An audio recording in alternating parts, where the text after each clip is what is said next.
Hey yo everyone, and welcome back to another episode of All the Mod 6 to the Sky. And you can see that behind me some things have changed. Yes, this is now a little bit bigger because I'm now processing through a whole lot of other things, mainly through sand, over here through dust.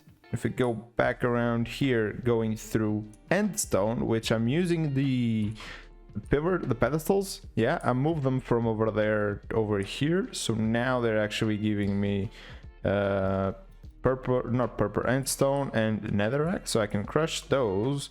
And you can see the items I get here. I'm very close to getting my first unobtainium ore. That's really cool, and I'm really close to getting my first vibranium one as well. And every now and then I just come over here and just feed these guys, so hopefully they work a little bit faster. But yeah, I worked on this off camera because this is basically a repetition of this one. So this one actually needs a whole bunch of compressors because he has to deal with a ton of resources himself. And something's wrong. You shouldn't have nothing here, but I guess that's all right. Yeah, I guess that's all right. Yeah, it doesn't really matter that much. And also, I increased the size of the smeltery, so now it has a constant flow of items, because every now and then I just go in there and fill it with stuff, so it's now automatically dispensing or creating ingots for me, which is pretty cool. I got my hands on a bunch more of these seeds.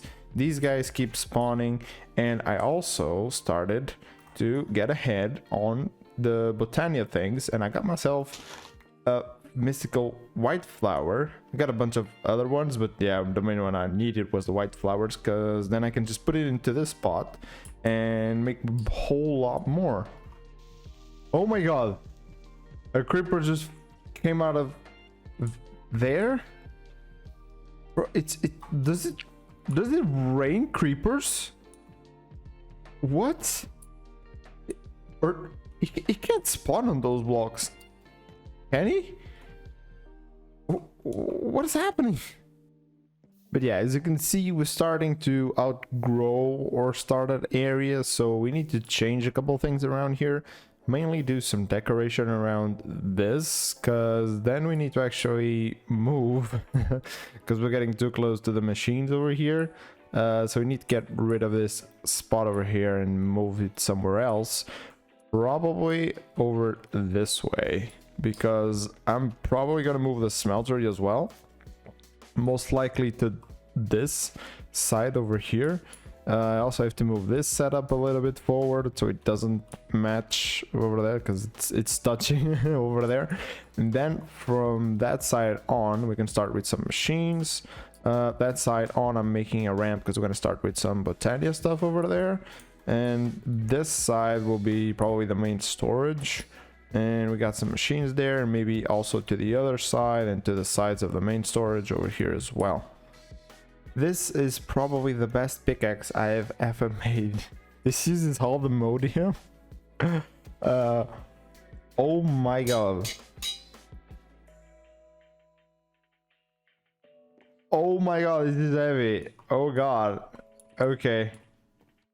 Okay, I see what's the heavy 5 now. So, a little time has passed, and I've been working on this platform over here, and I got a couple of cows myself over there, which basically I just did a cow bait, which is basically just two pieces of wheat. You need to place it near water, like I did back there, and I got a compressed cow, and when I killed it, it exploded into another 9 cows.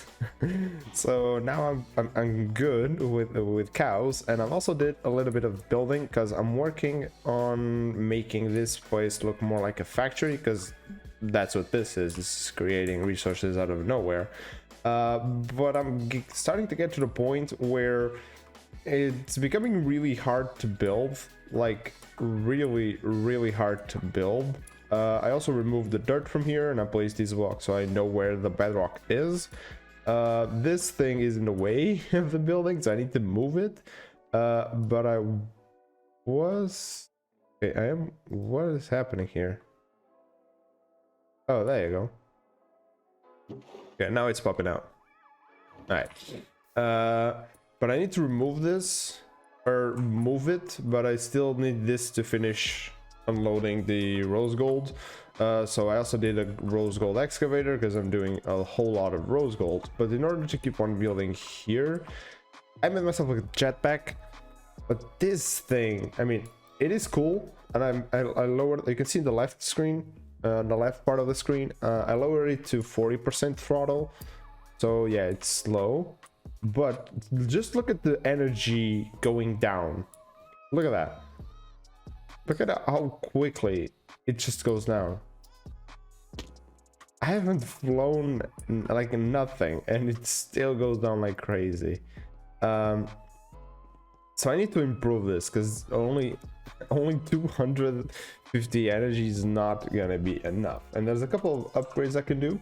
I'm probably going to make it into a silver one because it holds 1,000,000, and I got the silver for that. And then we can go for a steel one with 12 million, or an invar, a steel or invar. And then the steel one, we can go for the diamond or a platinum. Probably a platinum one. After a platinum, we can go into an emerald. After emerald is all the moldium, so all the moldium's gotta wait. But we can probably go all the way up to the emerald jetpack. And in order to charge this, I made myself energy cell, which is not that bad. But it's very, very slow to charge it. So I can't even imagine if I put something with 40 million capacity in here, like how long this is going to take. It's going to take like forever. So now with a better just thruster overall, now we have 6 million. It's still charging up. I had to upgrade my energy cell. You can see how the factory is starting to look. I have to maybe get rid of this underneath part. I don't think I need it anymore. We have the bedrock still there. I have it marked. I need to make a wall here. I also need a new place for the smeltery, which I'm not sure if I'm gonna keep it in this factory. I might just make its own building and whatnot.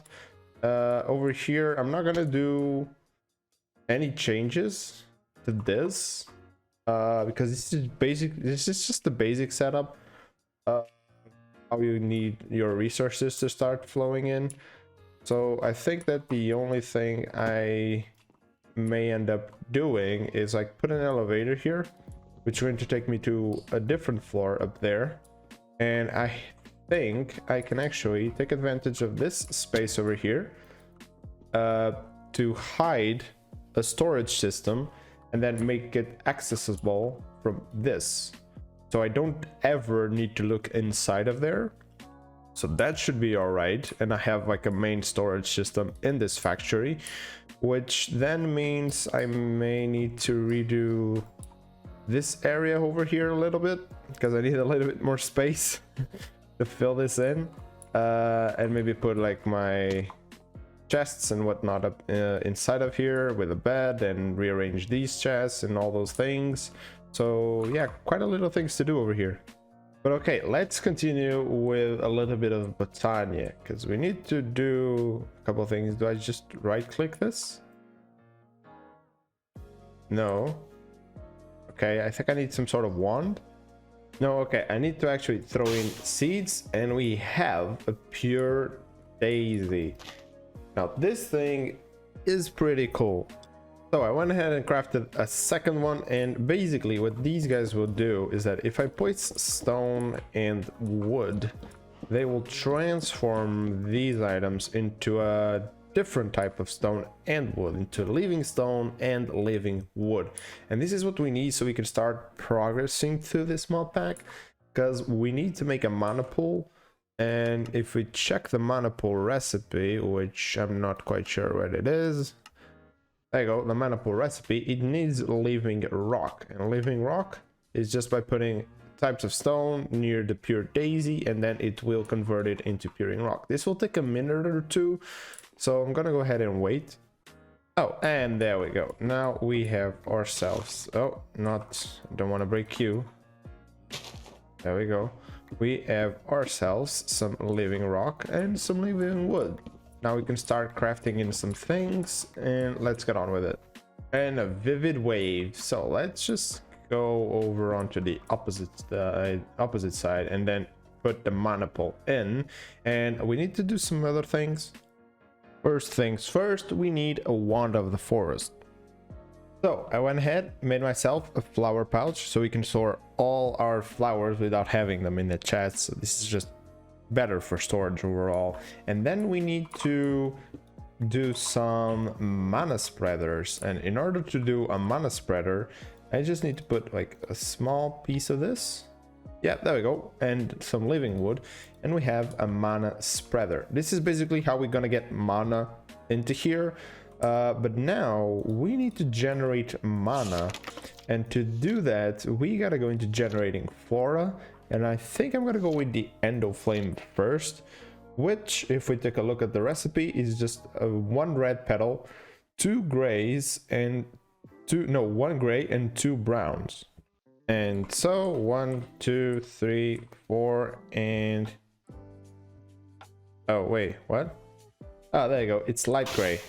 And we have ourselves an endo flame. I also brought some more resources so we could do a second one. Of course, we need to put water in first. And 1, 2, 3, 4. Boom. Now we have an endo flame. Now, the endo flame isn't amazing.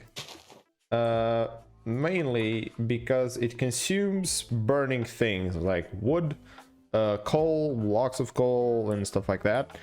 So I need to give it stuff manually for now in order for it to give me mana. So if I do this, I think this would work okay. Now I just grab some coal.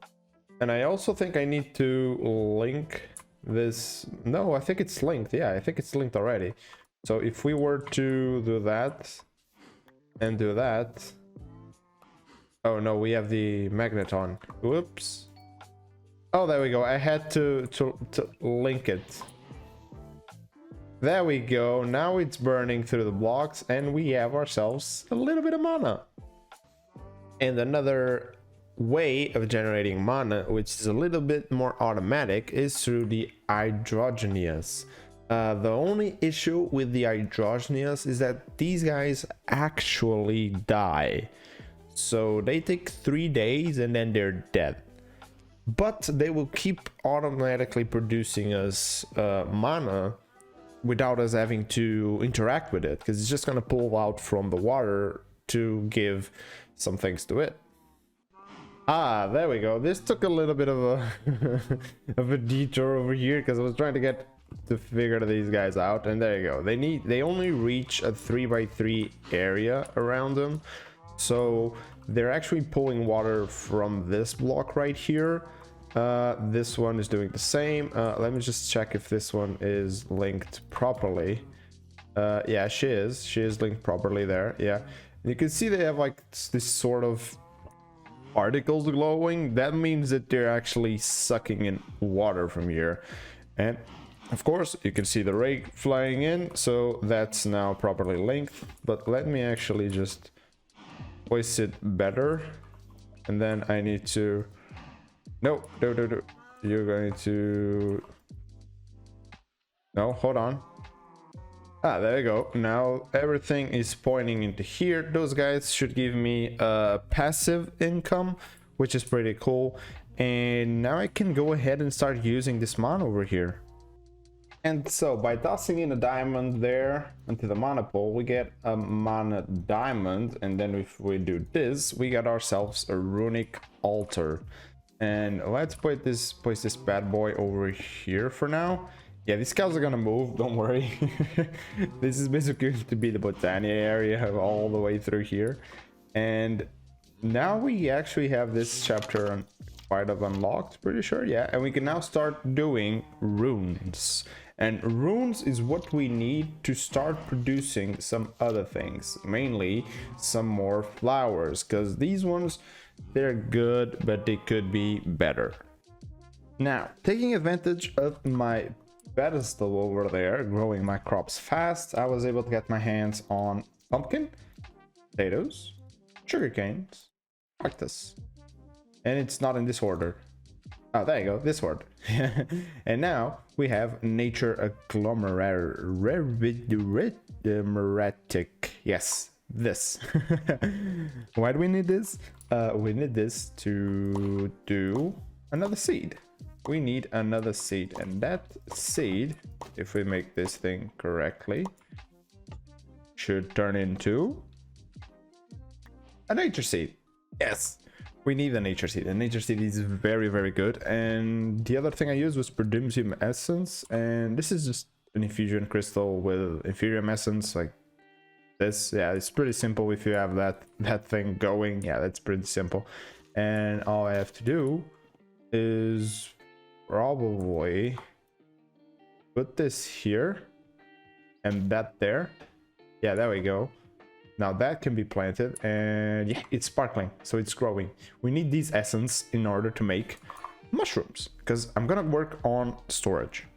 Okay, now with this nature essence right here, we can now have easy access to mushrooms, beetroots, like all the crops in the game, which is very, very, very good. And I also went ahead and used some of my Promethium into making a Predentium growth accelerator, yep, which is directly underneath our seed right here, and that will make it so this thing will grow faster. Okay, I kind of overlooked something. Is that in order to progress further, I need to find a way of getting slime, and it will most likely come through this, a mechanical squeezer.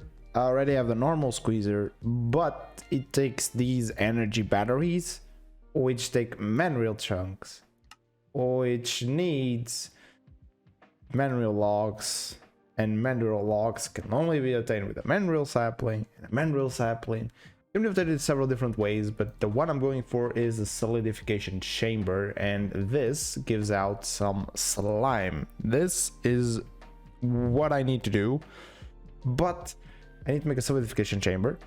I need to get myself on mineral berries, and mineral berries need a waterlogged sieve through either emerald or netherite, and it has to be dirt, and there's like a 5% chance. So I already waterlogged an emerald one here, so I need 2 of these, and this may take a while. Okay, sorry, I got this wrong. What I actually need is to have slime first, and that's the tricky part. So in order for me to get slime, I need a melting chamber, and I need to melt slime blocks. And for me to get slime blocks, I can actually use the mushrooms that I can now get with some witch water, and just pop in a mushroom, and boom, we have slime blocks. So basically what I want to do is just use an ancient spore on a piece of dirt. It becomes a mycelium, then just put a bucket of water and you have witch water. And yeah, like it only takes like a few seconds for it to turn, but then you just come here, you get your mushrooms, and boom, slime block. And then just repeat, oh, not that, repeat the process.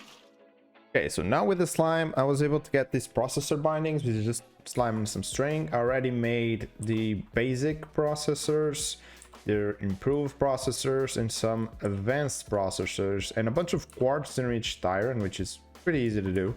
And I actually need to go ahead and cook this, and I'm out of fuel. So first things first, we need a grid, which is a construction core. So we already have 2 of these. We need a destruction core, which we're gonna have 2. And we need to make this machine casing, which we can. Perfect. Now we have a grid. Okay, that's cool. Now we need a disk drive, which only we're lacking another of these. While we're at it, we need a third. We need the disk drive, There we go. Now we have the disk drive, and now we only need, I think it's a controller. I'm using the refined storage, and we need a controller. Yeah, this, which is that. There we go, and we have this. Now, this works a little bit of like a Python logistics, that we need disk drives with space. So, let's see. We also have some fluid ones, but we need the storage ones. Yeah, we need like a 16K. But a 16K is a little bit hard, and it goes like progressing to the thing. So let's try and see how far we can get. Perfect. We were actually able to get all the way up to a 60K storage part, which we now need to combine with a disk, which that's pretty easy to do. And then if we just put 2 and 2 together, here we go, storage disk. Now we have a bunch of resources right here, which you technically don't need at the moment. But let's grab all of this, go inside of here. I know this still looks a mess. I'll have it cleared out for the next episode, I promise. I'll have this all clean and spruced up. And this is where I want things to go. So I would say a controller goes here. Drivers will go like into the sides, and then the grid at this height. Yeah, and then of course this is not doing anything because it has literally no power. I could reroute one of these guys into there, just so I can test it out for you guys. Hello dear sir. What can I do with these skulls? Hard? I don't even know, but I'll buy them. I can make some stuff with this, I think. Yeah, I'll buy them for you. Boom, and peripheral casing. Left control for, I don't know, but I'll buy it. An empty hull. What can I do with this? Well, more machines, it looks like it. So yeah, thank you, kind sir. You're kind of useless now, right? Oh no, mushrooms, red mushrooms. Might buy this. There we go. We now have power. We have a 16K storage, which means we can dump resources into this thing, and we shouldn't need to worry. There's also a quest in here, yeah, which gives us a 4K disk drive. Yeah, that's pretty cool. And then it needs a crafting grid. This is a normal grid. Yeah, I need to turn it into a crafting grid. And there you go, a crafting grid. Then I just place this back onto here. Then I can put all of this, and we have another 4K storage, which is pretty cool. And now we can move all our resources into here. This is gonna be such a lifesaver. But hey, you know, we did quite a few things today, and now it's time for me to go. Yes, we did quite a few things today. We have the beginnings of our storage system, beginnings of our factory. We have also started with some Botania stuff over here. Oh, there's still a piece of dirt here. That's all right. We have this mana generation, which is very slow, but it will slowly give us some mana, which is pretty cool, so we can start doing some extra things. But more on that on the next episode. For today, that's all the time I have, and hope you guys enjoyed the video. Don't forget to like and subscribe if you haven't, and see ya in the next one.